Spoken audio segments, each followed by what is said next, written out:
It is so unforgivably irresponsible for the activist doctors who have gone on the news, and they've done this in America, to attack me and attack my book and say that young people will kill themselves because of my book. That is an unforgivable statement by a doctor, because they know that suicide is itself a contagion.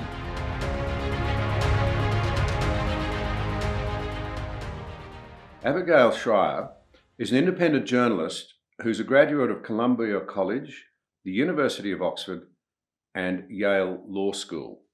Her writings regularly appear in the Wall Street Journal, in Newsweek, and other widely read publications. She's appeared on the Joe Rogan Experience and Jordan Peterson's Dialogues podcast. Her recent book, Irreversible Damage, the Transgender Craze Seducing Our Daughters, has become one of the most discussed and I think important books of our era. Abigail, thank you so much for joining us. Oh, thank you so much for having me on. Can I cast a wide net? Can I ask you to say, what is the central argument of your book and why do you think it's generated so much heat? So the central argument of my book is that, the gender dysphoria, the severe discomfort in one's biological sex, is something that's been around for 100 years. At least we've had a 100-year diagnostic history of it. So it's something we know about, and it always began with little boys predominantly, certainly always began in early childhood, mostly little boys between the ages of 2 and 4. And some of these boys would grow out of it, and many of them would become gay adults, and some would continue on and become what we used to call transsexuals. In the last decade, out of nowhere, the leading demographic claiming to have gender dysphoria and wanting to transition to the opposite sex is teenage girls. Teenage girls who are doing this in friend groups, teenage girls who are coming under the influence of trans influencers on social media, girls who are being celebrated for their new gender identity in the school system. And my book's an investigation into why are these girls suddenly deciding that their problem is gender and obtaining hormones and surgeries so easily. Well, thank you for the overview. If we could start with some basics. Now, I understand that those that are categorized as intersex might formerly have been known under the category of hermaphrodites, who have physical or other abnormalities that they're not normally part of this debate about transgenderism. It's different because this is a very confusing debate for parents, say, of kids at school. It's crept up on them. What do all these terms mean?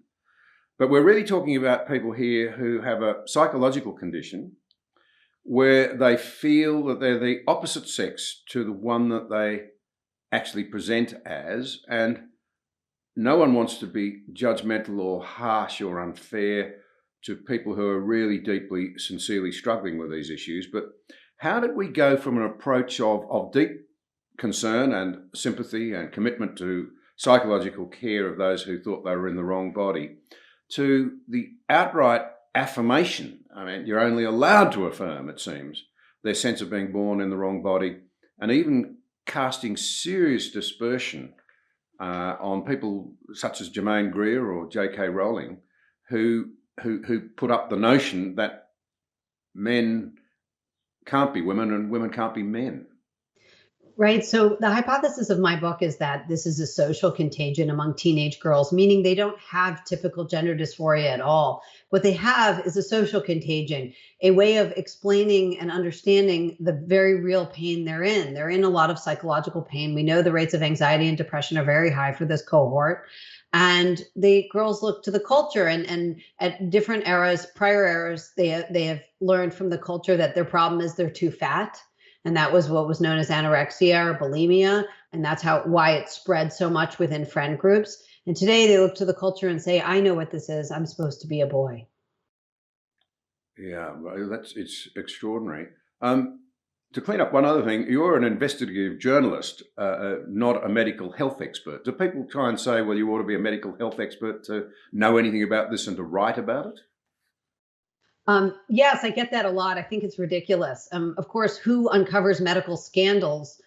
Journalists most often. I did exactly my job. I interviewed a tremendous number of experts and I reported on what they had to say. And what they had to say was, and so in some cases they didn't want to go on the record under their own names, but in many cases they did. And what they were ringing the alarm bells about is the fact that there was almost no medical oversight and tons of push from within the medical community to affirm young teenage girls whose problem actually probably isn't gender. Nonetheless, they are fast-tracked to hormones and surgeries, which can do irreversible harm.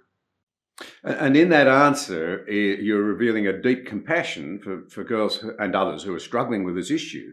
What you're really saying is it's about misdiagnosis and That's right. a sort of extraordinary societal push to endorse something that actually isn't going to solve the problem because the problems are elsewhere. Yes, that's right. In a sense, this book has nothing to do with transgender people. And I mean that as someone who cares a lot about, transgender people. I've met a lot of wonderful transgender people in the course of writing the book. But the book is really about a copycat phenomenon among teenage girls who are in very real pain, but have mislocated what the source of their pain is. So they don't have typical gender dysphoria, and for that reason are very unlikely to be helped by the transition. And we're already seeing very high rates of regret. That's a really significant point. We'll certainly seek to come back to that and Kira Bell, the whole European, British experience and what have you. But there's another aspect of this that you've written that really almost chilled me, because you see it in so many areas now. And it's what might be loosely called activism. And you actually wrote, I think I'm quoting this accurately, we're certainly seeing in the United States a young generation of doctors and therapists who are activists first and doctors second. Their ideological commitments precede their professional investigation. And indeed, some 6 or 7 years ago, the authoritative classification in America of psychological disorders, the DSM-5, I think it's called, changed the term gender identity disorder to gender dysphoria. Can you explain what that change meant, why it's so significant, and why, to what extent it was potentially driven by activism rather than sound thinking and sound medicine? Sure. To be honest, I'm not sure that particular change was driven by activism. I happen to have interviewed in my book the man who chaired the committee to write the DSM-5 entry. And, and he was also on the committee for the DSM-4. And they had a really robust and open discussion among the experts on gender dysphoria as to why they might choose a less stigmatizing term. It's still, of course, in a diagnostic and statistical manual of, mental health disorders. That's the name of the compendium. But I'm not sure that particular change was activist driven. But what you're seeing now is far worse. You're seeing doctors, young doctors, who attack me, who attack anyone who points out that, hey, these seem to be really hasty transitions. Young women who can't get a tattoo are having their breasts removed in the United States without even a therapist's note. And that kind of, raising that point and asking why and whether this is a good idea is just not usually the things that doctors would attack you over. But unfortunately today, the young doctors are there is a group of young doctors, young scientists who are so woke and so ideologically bent on a conclusion they've begun with that they will not countenance any questioning of their protocols. This is deeply concerning. Now, in Australia, we're like America, we're a federation. And in one of our states today, parents whose child came home and said, I think I'm trapped in the wrong body, would be genuinely and legitimately concerned that, in contrast to, say, the kid coming home and saying, I think I'd like a tattoo, you could say, look, we don't think that's a good idea. Why don't you wait?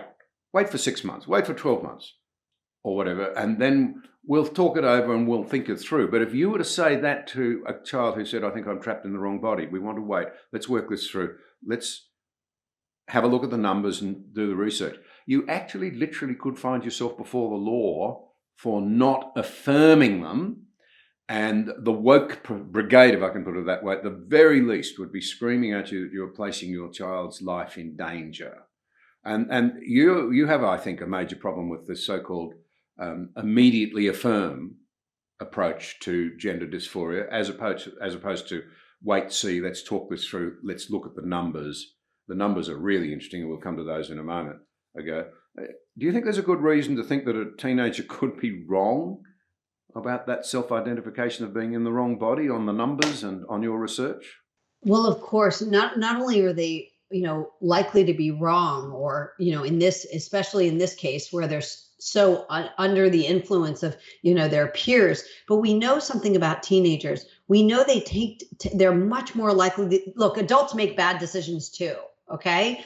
But we tend to trust adults to make those bad decisions. We don't tend to trust teens because they tend to make bad decisions under the influence of peers, meaning their peer approval means so much to them in those ages. You can't really expect them in many cases to exercise good judgment. This is something that psychologists have been able to test and show about teenagers. They're much more likely to engage in reckless activity if their peers approve of it. So I think that is, why we haven't historically trusted them to make these irreversible, decisions. And, lo and behold, we're seeing already really high rates of regret. I mean, any week you go to visit YouTube, you see new detransitioners, young men and women, but especially women, coming out and saying, I never should have done this. Where were the safeguards? Where were the doctors looking out for me? Yeah. Now, can you just tease out a little bit more what you learned about the psychological disincentives or distinctives, sorry, of teenage girls versus boys and this whole environment, how they think things through, their dependence on peer group. Indeed, I think you've mentioned a couple of times too that in these strange times when, funnily enough, the sexual revolution seems to have done a lot of damage to romance, that a lot of teenage girls are very close to their mums, which is terrific, but they're not engaging in sort of early romances in the way that people of my generation, I nearly said yours and mine, but you're much younger than me, we might have. So there's not only the psychological distinctiveness, I suppose you could say, factors, but also the social factors that are making it a very different world for teenage girls at the moment. That's right. We know we're seeing the loneliest generation on record, as American psychologist Jean Twenge referred to this generation. They spend a lot less time with each other in person and a lot more time online. So they're not getting the in-person comforts. They're being tortured by the online images and falling under the influence of online influencers. And unfortunately, these very unhappy girls are being promised that if they just start a course of testosterone, all their troubles will go away. And so part of what they're catching on through social media would be a reinforcement of being led down a path and having that constantly reinforced because of this problem of following your line of interest and the way that plays out now with social media. They're not getting the alternative view, so they're increasingly locked into a view, this is my problem, and here's the answer. And that's affirmed all the way. That's right. I spoke to a young woman, Benju, who talked about at 13 going online and experimenting by identifying as trans online. And she was showered with affection and congratulation from adults. And it made her feel amazing. She was 13 years old. She had trouble socially. She had a difficult, family life. And she was being showered with congratulations by adults who told her she was so brave and they were so proud of her. And eventually, of course, many of these adults reached out and asked for, pictures and things like that. They weren't actually so friendly. But the influences that are available to young people today and ready to encourage them down this road that are really legion. And somehow or other, there's a status now associated with being a victim, being someone who's in need, who's been misunderstood, who's been pushed aside and not reinforced. It's almost, a friend of mine put it as though the new victims are the new aristocrats. There seems to be, even amongst girls from middle-class backgrounds who really have been quite materially fortunate, but they're lonely and they feel victimized and isolated, and that victimhood thing emerges again. That's right. At the very moment these young women are trying to individuate, they're being told that a lot of what they are is bad. They're being told that being white is unforgivable. They're born with the irredeemable sin of racism in America. We've largely bought into that, certainly at school. They're being told that being a woman means to be a victim. They certainly get that message through in a bad way. It means being abused. So they certainly get that message from online porn, which tends to be very, very violent. So these girls aren't spending that much time with each other in person. They have trouble making friends. So, the temptation to escape into this identity that's so valorized at school and with their therapists and with their teachers, it's very seductive. A friend of mine who's doing some research in this area towards a PhD in Australia told me that he is beginning to think that porn, you just mentioned it, is quite a factor for a lot of girls here, because if they are socialising with boys, they're being asked to do things that they just find abhorrent, or if they try them are deeply painful and hurtful. If they're not, they're seeing it or hearing about it online, and they're thinking, if this is what I have to put up with as a girl, maybe I'm not so keen on it. Is that a factor as well? Absolutely. Online porn is very violent. They see it at very young ages. And remember, in America, especially, I don't know what your movies are like, although I know that many of them come from America, but we have essentially stopped making romantic comedies. So this generation, really pins its hopes. The things that young women used to pin their hopes on were the romance they would see on the big screen. And today, when they go to their screens, what they see between men and women is really scary to a girl of 11. Frankly, it's scary to older women too, but especially to young girls who are just, starting to think about romance and sex for the first time. It dismays me to stop and think. We've had a lot of emphasis recently about poor behaviour in our parliaments in this country, men misbehaving particularly, and girls being the victim of poor behaviour. And we seem to have managed somehow or other to have so scrubbed romance out of the situation that sex has moved from being the ultimate expression of intimacy and respect and love to one where it can be just an expression of loathing, hatred, denigration, and destruction and lack of respect. And this is nothing short of a human tragedy, to my way of thinking.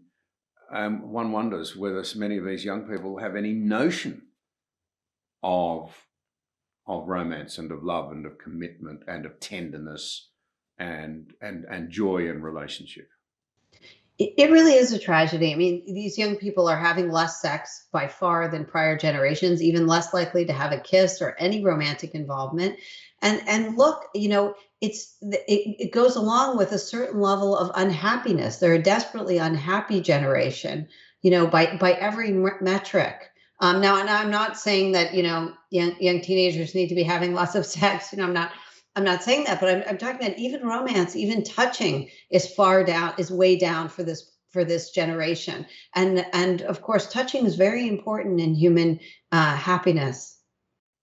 Well, we certainly know that, don't we, from the Romanian orphans who grew up dysfunctional, essentially, because they were not picked up, not hugged, not touched, no physical contact. But the raw numbers are really quite staggering. And I think in just 5 years, from 2015 to 2020, there was a 400% rise in referrals for children with gender identity issues at the Tavistock Centre, which is a very interesting place in London.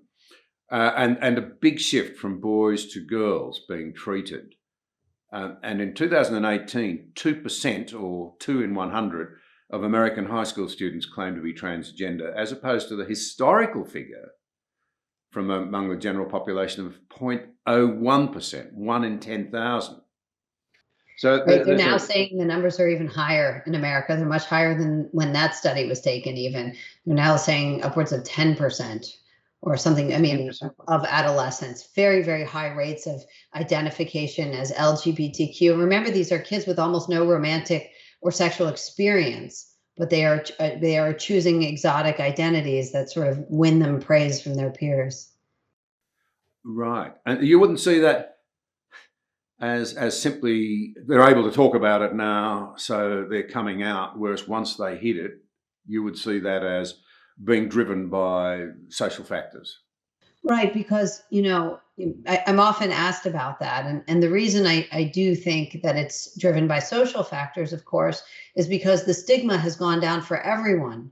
So we should see a large rise in older women in their 30s, 40s, and 50s coming out as transgender, but we're not seeing that. We're seeing the same age group that falls for every other social contagion, and we're seeing it within peer groups. Yeah, that sort of figure alone, or that reality alone, should cause people to ask some very dark questions, deep questions. What about the split between male and female? I mean, it used to be mainly boys, you said earlier, but that's now been reversed. That's right. Now it's overwhelmingly young teenage girls with no childhood history. So you can see it really doesn't look like traditional gender dysphoria at all. And for probably for that reason, these girls who do transition, you're not seeing the satisfaction and good signs of happiness and well-being that you would look for by objective measures. So, which is the reason I wrote the book. If these young women were thriving, I wouldn't have written it. But they don't seem to be at all. That's a really important point. I mean, to those who would say that you're being cruel or unfair or not scientific or whatever, we face this reality that as adults we ought to stop denying. Our children are caught in a culture war of our making, and they are deeply unhappy. Our numbers in Australia reflect that. Why people are not being more honest and asking themselves the hard questions about what's happening in our society and in our schools, when you've got record levels of depression, anxiety, and self-harm, I think it's a very poor reflection on us. Can we tease this out a bit more? What about the sort of socio-economic backgrounds of the girls who are presenting in such large numbers? Is there a pattern emerging there? Are there racial distinctions, for example? Is it happening across the board, or is it largely, as I don't want to put words in your mouth, a white middle class, middle income bulge here? It seems to be a white middle and upper middle class phenomenon. Highly educated parents, highly anxious girls, very precocious, very bright.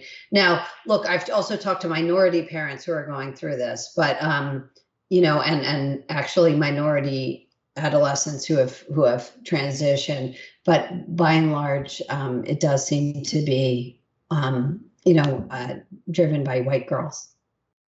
Also, it should send warning bells off about what's happening here, what's really happening here.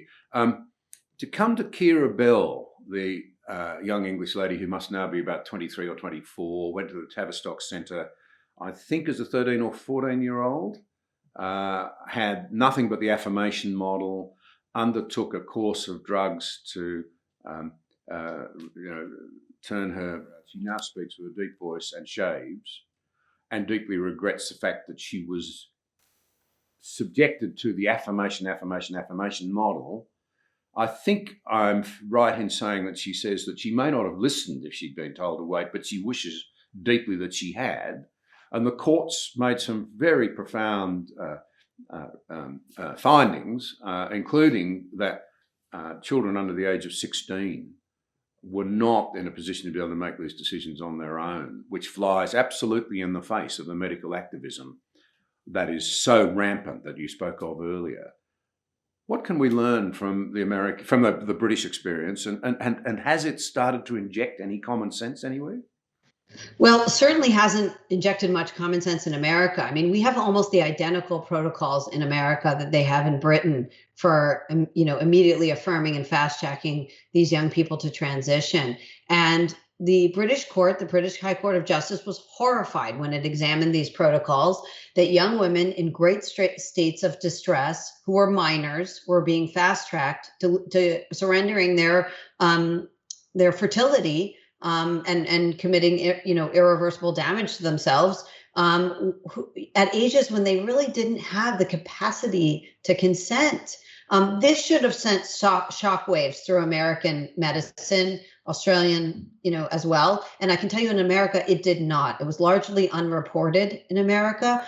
people turn the other way. And the young activist doctors, and you see this all the time, activist doctors and activist lawyers in America, they work very hard to discredit and smear the detransitioners as if they are somehow disloyal for sharing their own take. And in fact, when 60 Minutes, our watched news program, tried to air an episode that dealt with women like Kira Bell, young detransitioners, women who in America who felt they were fast tracked and regretted it.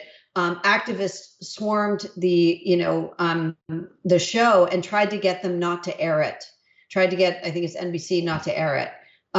So you see, they're treated terribly, detransitioners, and that's what they come up against if they dare come forward with their own experience and their own feeling that this is way too fast for these young girls. Abigail, you're an investigative journalist, and investigators, Western society owes investigative journalists a huge amount because traditionally you've relentlessly gone after the facts, after the evidence. Where does the evidence lead you? A sort of, version, I suppose, of the sort of scientific model. Why? What you've just described is now so common. There's this sort of confusion of thinking with feeling, and a refusal to engage with the facts, even when they are so disturbing that any sane person would say, we've got to stop and listen and look here. What has happened, in your view? You must have seen a lot of this in your life as a journalist, this massive shift that's really accelerated over the last decade or so to the point we now have where the facts don't seem to matter very much. And I think one of the reasons is social media. We are living in an era of profound intellectual conformity in America, certainly not one that I've ever experienced in my lifetime. I was born in 1978. And I've never seen this kind of intellectual conformity. And a lot of it has to do with, everybody getting in line on Facebook so that, none of us is canceled and that sort of thing. And so we're absolutely afraid to look at evidence. And in fact, if you dare to share evidence, you see this with, Brett Weinstein, who tried to talk about, and Heather Heying, who tried to talk about some of their concerns with various vaccines. They lost, their YouTube channels were demonetized. You can lose real income. You can lose friends. You can lose your family pictures if you dare examine the evidence in America. And that's when social media will even allow it, because very often they just censor things they don't want you to see.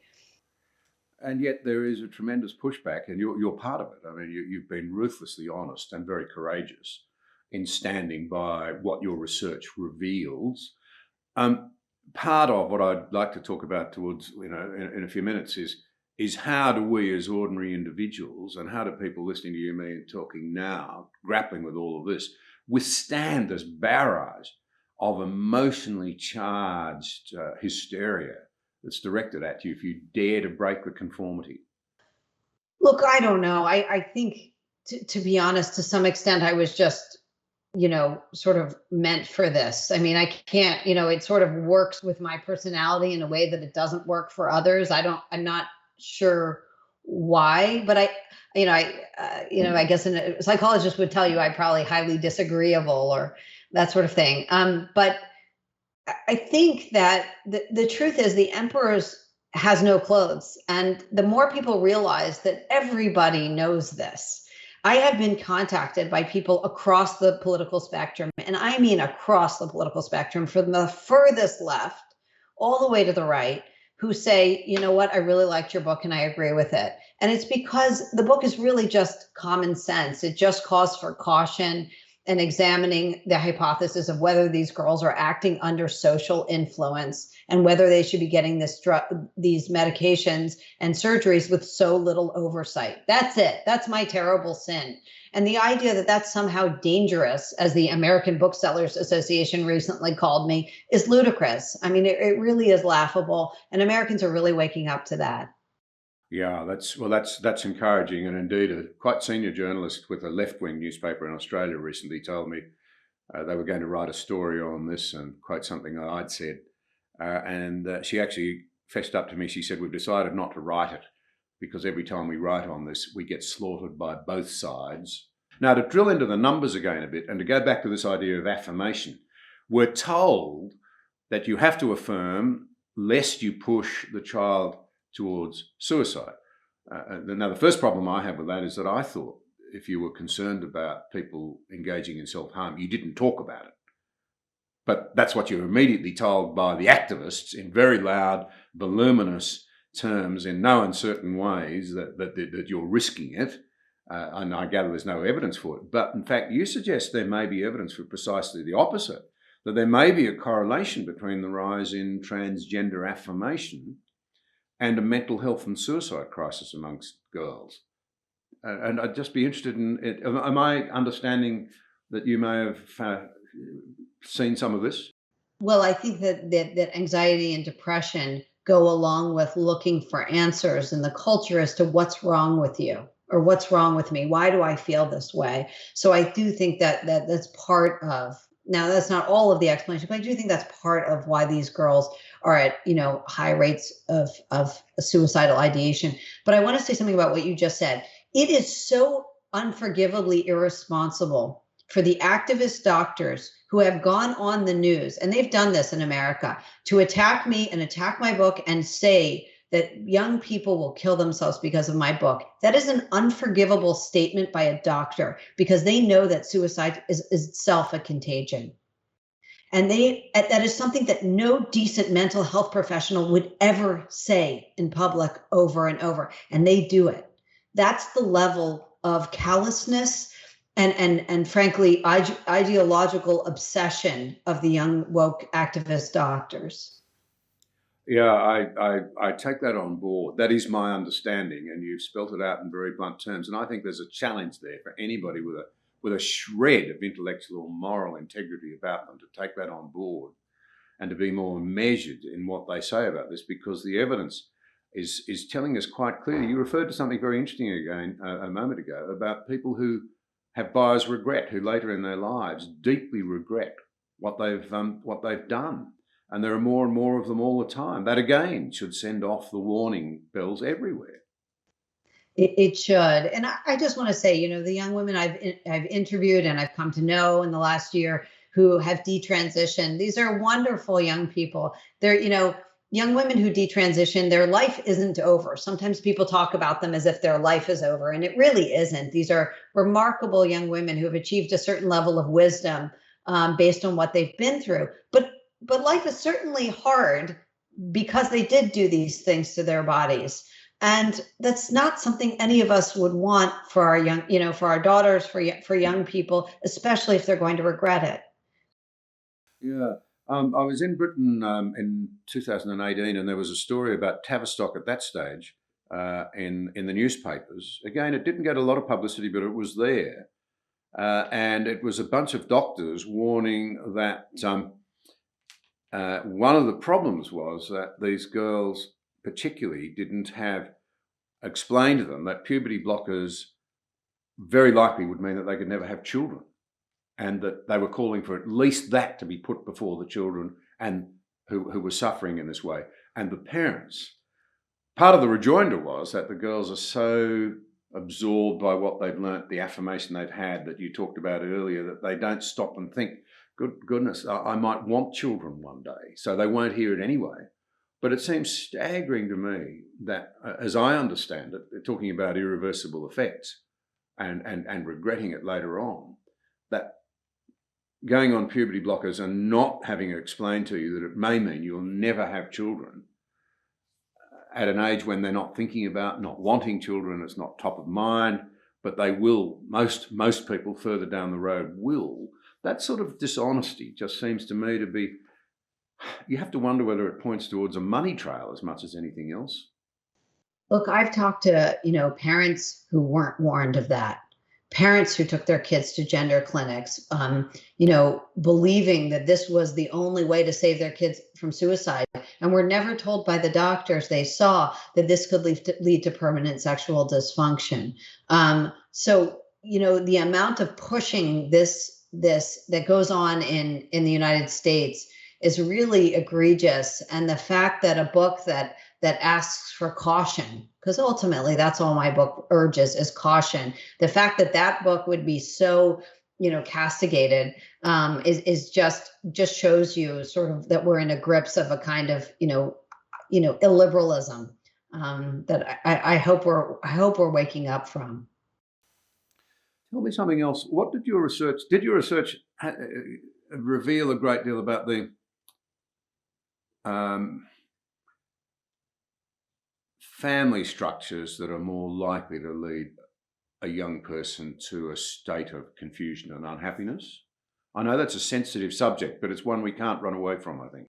Yes, people often ask, and the answer is no. This does not tend to happen in divorced families necessarily. I have seen very happily married parents, but look, I'm returning, for my next book, I hope to return to this generation, because even young people raised in stable families where the parents are still married, we're seeing very high rates of anxiety and depression in their young people. So I do think it's an ongoing mystery as to why and what to do about it. Right, that's interesting and important to know.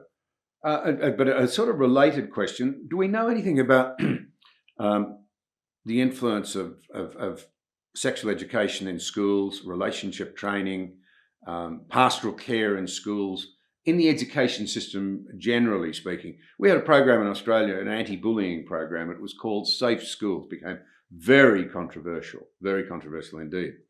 And an independent review found that it inflated the percentage of people who were allegedly transgender, and it taught children, encouraged them in the view that their gender is entirely up to them. To what extent can we know whether schools are partially responsible, or what's happening in our schools? Right. So part of the investigation I did was into the public school system, and I looked at California, which is, probably our most progressive public school system. And I found that they were teaching from kindergarten up this very radical gender ideology. Started, with 5-year-olds, preschool, what we call kindergarten, and all through the school system. And of course, this encourages the idea that if there's something, it teaches kids outright that only they know their true gender. And there's a whole system in the school ready and waiting for them to declare one of their exotic gender identities and then to fill out a form so that they promise to keep this from the parents. So this has definitely been going on in America. And of course, then when the young person reaches adolescence and goes through a period of distress and sometimes, feels bad about themselves, the idea that their source of their distress is gender readily leaps to mind. Then you must have a lot of parents coming to you. You really must, asking for advice. How do I handle this? What general advice do you, and can you safely give without ending up on the wrong side of the law, let alone public opinion? Sure. What do you say to parents? Okay. I'm flooded with parents. I have so many parents. I probably have talked to well over 1,000 parents at this point. But there are a few things that I tell. I mean, first of all, I'm not a psychologist. I always say that. But a few things I do think, certainly pushing back on gender ideology in the schools is a must. I think depending on the age of your daughter, getting her off social media is really important. And this is perhaps the most important thing of all. Trust yourself as the parent. If a so-called expert is leading your daughter or child down a path that you don't think is right for her, trust yourself to know better than these experts, because these so-called experts are doing, at this rate, I think a lot of them are doing more harm than good. And yet they seem to be on the winning side. I'd imagine you see health professionals right around the world now who dare to challenge this, finding that they're not just on the outer, that their careers are somehow damaged by it. Right. So it's true. They got a big head start because a lot of parents, especially liberal parents who are more open-minded to these experts, I think in America, they took their children in good faith to these so-called experts who they couldn't imagine would go behind their backs in this way. But unfortunately, a lot of these social workers, therapists, teachers were convinced that these short amount of time they spent with the child, maybe as little as 45-minute session, 45-minute session per week, that was enough to know that the child was transgender, and they were willing to help the child in secret to figure out how to transition. That has been going on in America for some time, and it's led to the explosion. It's part of what's led to the explosion that we're seeing. I know the research in Australia shows that one of the top of mind issues amongst voters in this country is in fact ideology, as they put it. It might be loosely called in the classroom. And it reflects that deep fear of not knowing where they stand and how to deal with the whole situation. If their child comes home and says, I'm trapped in the wrong body, it's a very frightening thing for people to have to deal with, because it's only, 15 years ago, the idea would not have occurred to people as logical and defensible. Now you're somehow evil and wicked and outside the circle of respectability if you dare to question these ideas. It's very, very confusing for parents and for the broader community. Yes, and I think, look, the reason at the end of the day my book has always, generated so much, alarm, it is really because it reaches parents across across the political aisles. My book is not a conservative book. It's not a liberal book. It really is a common sense investigation for, that a lot of parents and even adolescents have really found benefits them. And because it's not easy to pigeonhole, because it really isn't about any one policy. I don't advocate for a political, any political outcomes in the book, because it's just an investigation that has really changed the minds of a lot of parents. The activists really want to shut it down. Well, if you argue, as I would, that politics is and should be downstream of culture, politics shouldn't come into it. This ought to be a matter, for our real lives apart from politics. And politics ought to reflect the community's views on these things. But there's the problem with social media in many ways is it's given a microphone, a megaphone, beyond anybody's wildest imaginations for the propagandization of extraordinary views and taking them forward. How we wind that back in an age like this, it's a really tough question. But are you optimistic that we might have reached a high watermark here, that the whole thing there's so much overreach, for want of a better word, that people might say, whoa, come on, we're going to back off. We're going to retreat to something a bit more sensible here?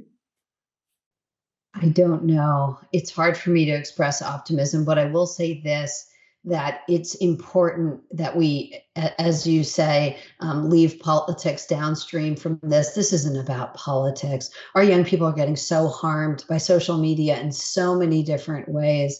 And one of them is that they're being exposed and really soaking in these really radical ideologies.